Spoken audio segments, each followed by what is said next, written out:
February the 17th, 2026. Guys, you're looking at the National Weather Service map, and what you have besides the winter storm warnings through Colorado and Nevada and up into the northeast and along the very north central sections is from here all the way through here, except for this area here. This is a blizzard warning, but that has to do with wind. All of this bright amber, whatever you want to call it, and all of this pink has to do with high winds, and the light tans through this area.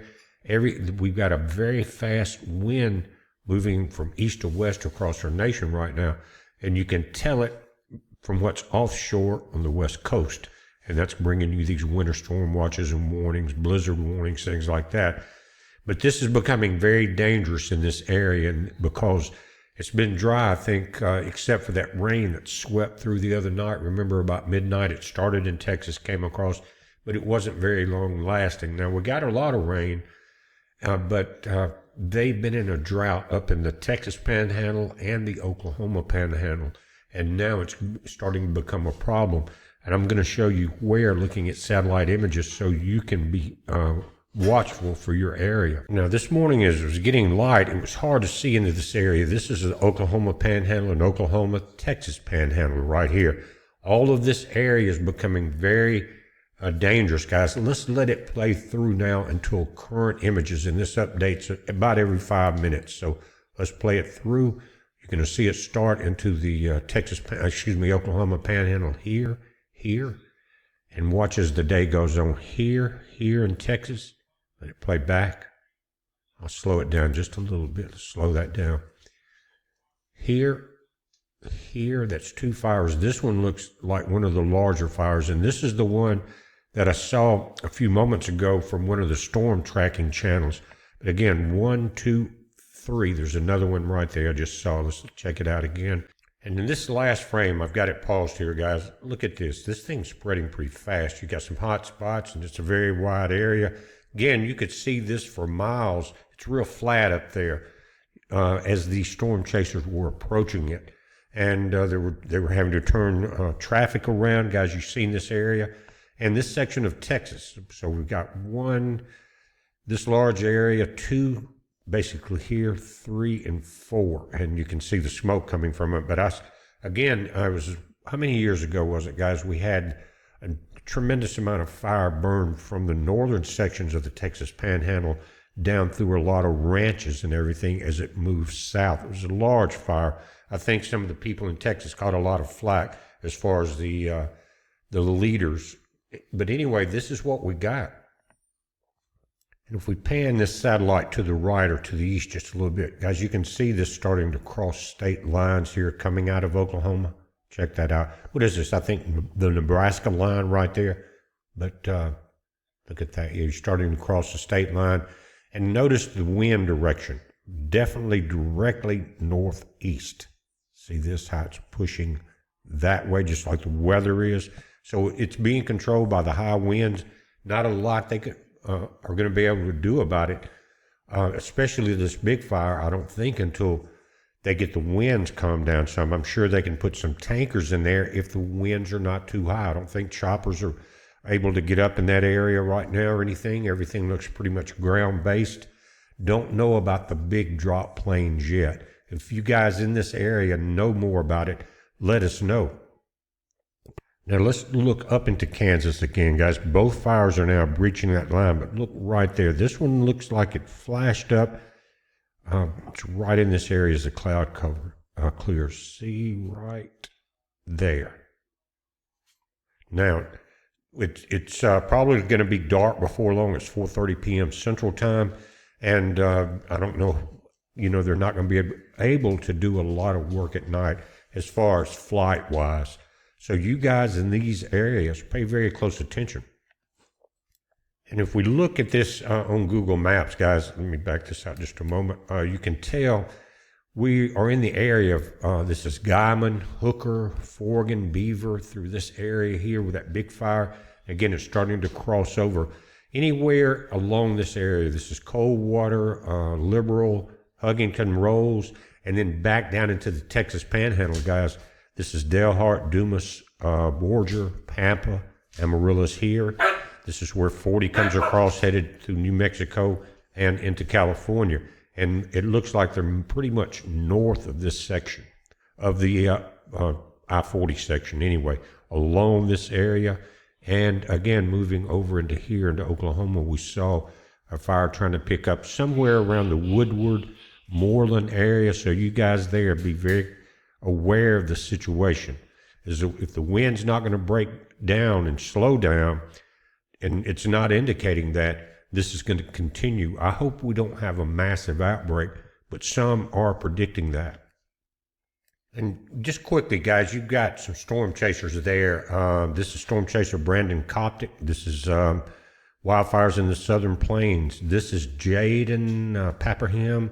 Major fires in the Oklahoma Panhandle. See this? And this is Storm Chaser Jordan Hall. And you can see the smoke in the distance.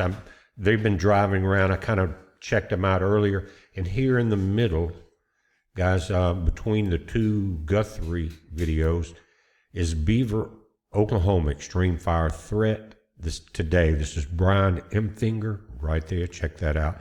So you got low visibility, high winds. I just don't see the planes being able to get into there. And guys, there's other things going on in New York. Now, what you're looking at, and most of you are aware of this situation, it was on early this morning, but I had to leave here very early to be an hour north of here by 8:30 at the doctor. Anyway, so I saw it, but I didn't have time to report on it. But there has been some changes. And they're saying Iran fires live missiles in the Strait of Hormuz as talks begin. The IRGC, which is Iran, says U.S. carriers can't do a damn thing. Now, the rhetoric going back and forth, first of all, you've got the talks beginning about some type of peace in Iran, and you've got, I think, Kushner involved and a couple of other people. But as soon as that started, Iran started launching missiles. Now, what they're saying, it's a type of just a war maneuvers. It's not an attack on anybody, but it's forcing the shutdown of the Straits of Hormuz. And that's how it started out.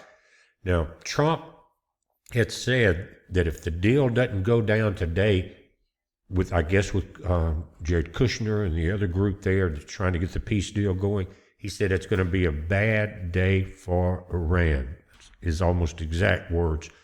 And now from what I am understanding, that the deal fell through.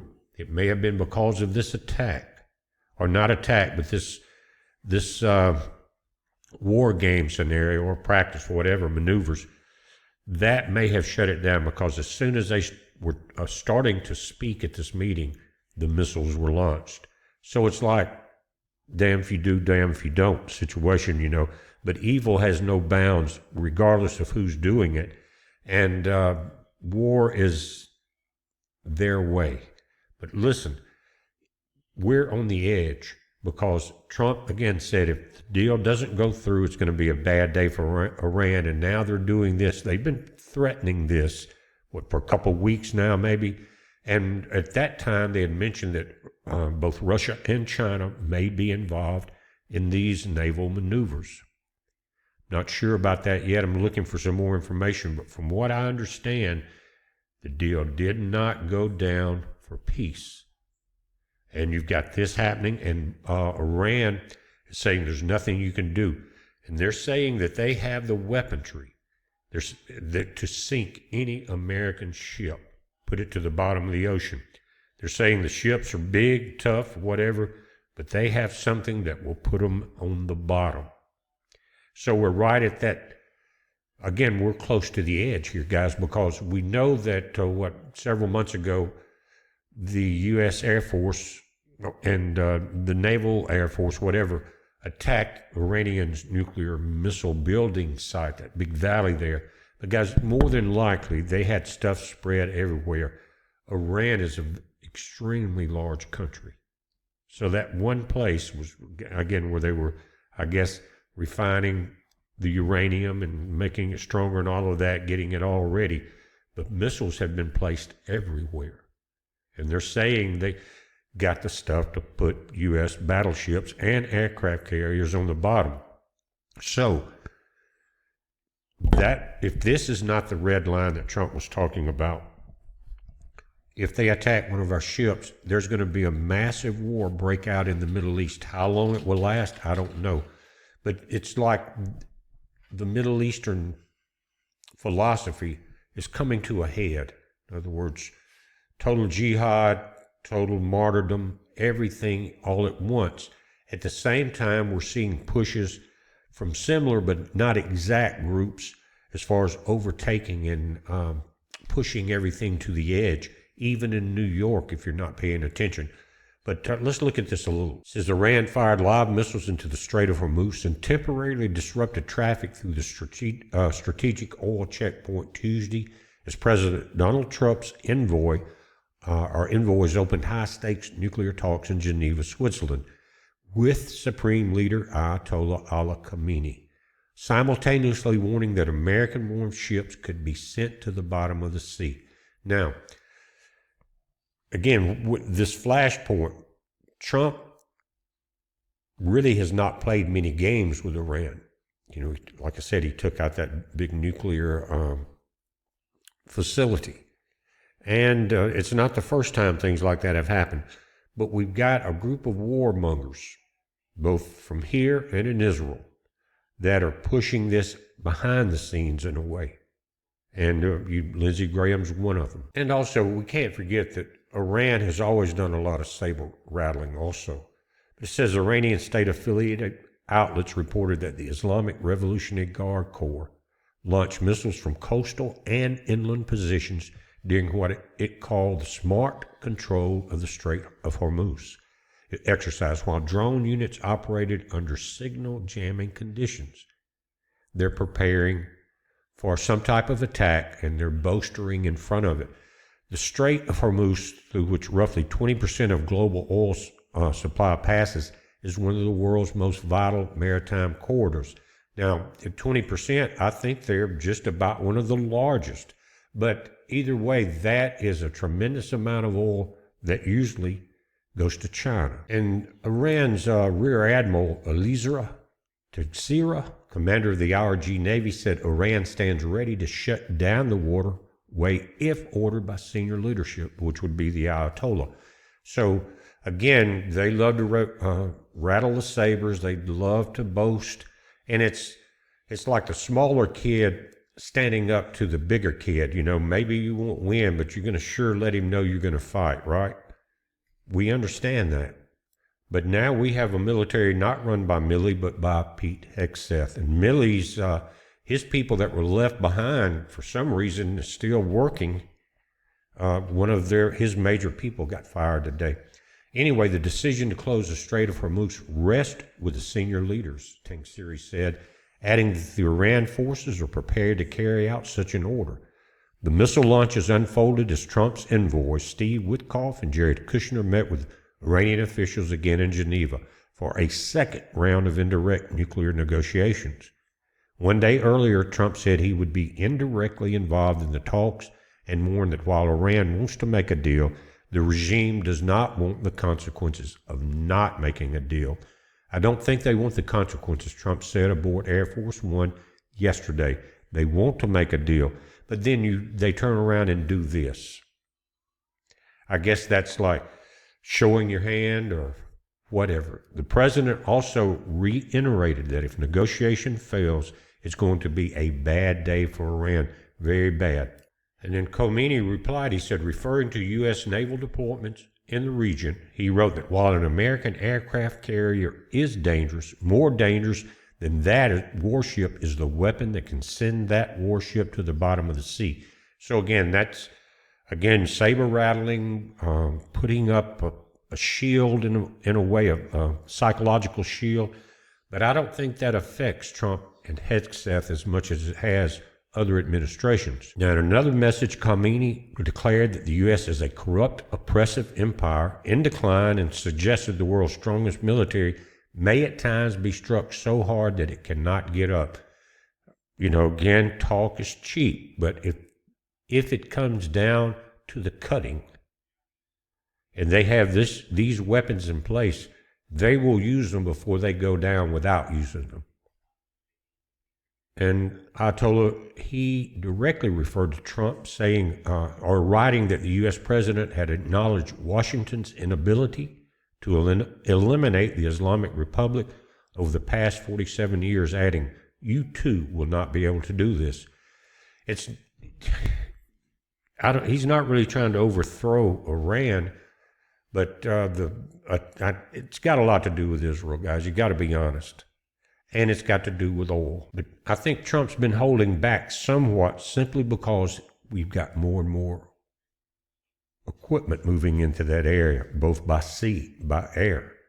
It's been stacking up, guys. It's a lot more than it was just a few weeks ago. It says the missile exercise and public threats come amid a visible U.S. military buildup across the Middle East as the administration reinforces both defensive and offensive capabilities with diplomacy while diplomacy continues. And that's what we're seeing today. I don't think the meeting went well. And the Iranian commanders have dismissed the deployments, not just the Ayatollah guys. Last week, Senior Advisor General Mohammad Reza Nagda declared that even if the U.S. deployed all 12 of its aircraft carriers near Iran, it won't be able to do a damn thing. Now, we know that's a little bit of bull involved in that. It may be both sides blowing the hell out of each other, but we can do stuff. And again, we just have to watch it. But America's finished, Nagda said, asserting that Washington is incapable of aggression and drowning in humiliation. Is what's going on right now. I don't agree with that. When you look at the swamp, you could say that, right, guys? We almost say it. But there's so much going on here. We're right on the edge of a major conflict. It's almost a biblical conflict. And we've got internal enemies. And it's like they're all moving at once. The internal ones, the ones along the southern border, and Iran, and throughout the Middle East. And it was all planned, and if it hadn't have been for Doge and getting some voting straightened out, then we would have Kamala with welcome arms to the people we're talking about. And they're saying that this coordinated messaging, live fire drills in a global energy choke point, threats against U.S. warships, and taunts aimed directly at Trump underscore the volatility surrounding the Geneva negotiations. And now the administration is maintaining what the officials describe as a dual-track approach. Pursue a deal, but prepare for escalation. And it ends again with Trump saying if they don't, it's going to be a bad day for Iran. And if we go to New York for just a moment, guys, Mandami, he got turned down by the governor there on a lot of money, a lot of projects like free train fares, free taxis and all that. And she came in and said no. And so he's going after the taxes the same way that Newsom is doing. Said numbers game. $127 billion budget, up a whopping $11 billion from this year, with a 9.5% property tax hike. Insanity, guys. So they want to tax everybody, and that's called socialism and communism, to where it's down to only the elites, the people like him, have anything, and then everyone else is beggars. That's what's wrong with many places around the world. They have succumbed to this method. And check this out, guys. I know what you're saying, but this is New York. Now Mandami is forcing it, the prayer 5 times a day. And the people there are going nuts. It's so loud.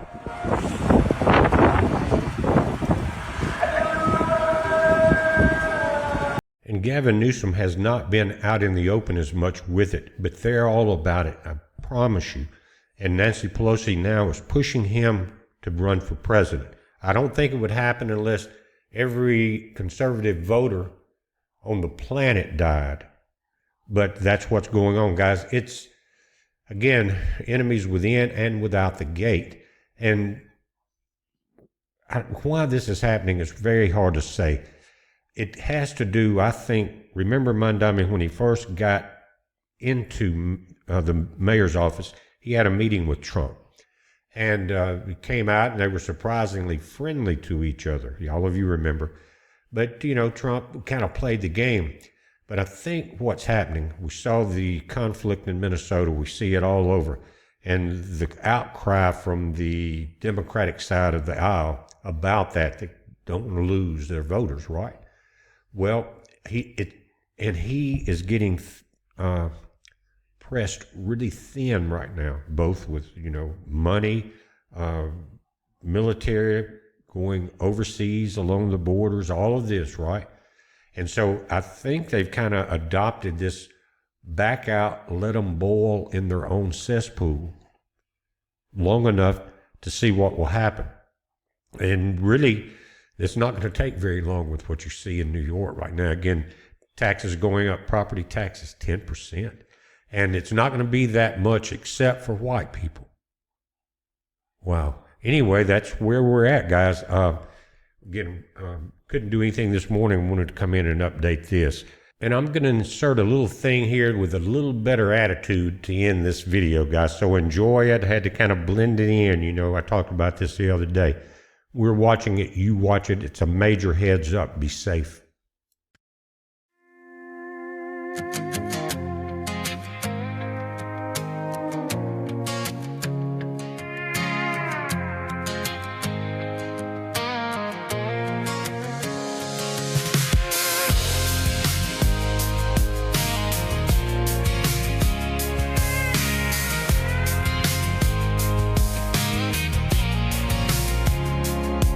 Perfume on the pillow is fading, in the silence playing.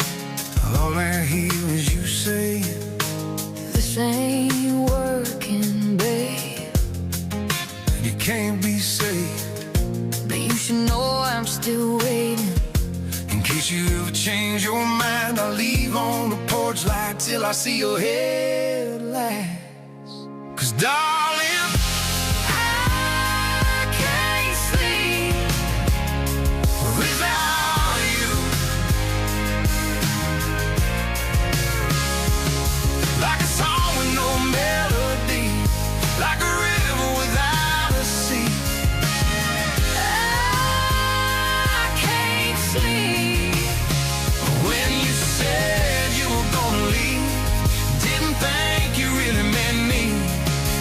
You did, and now I can't see.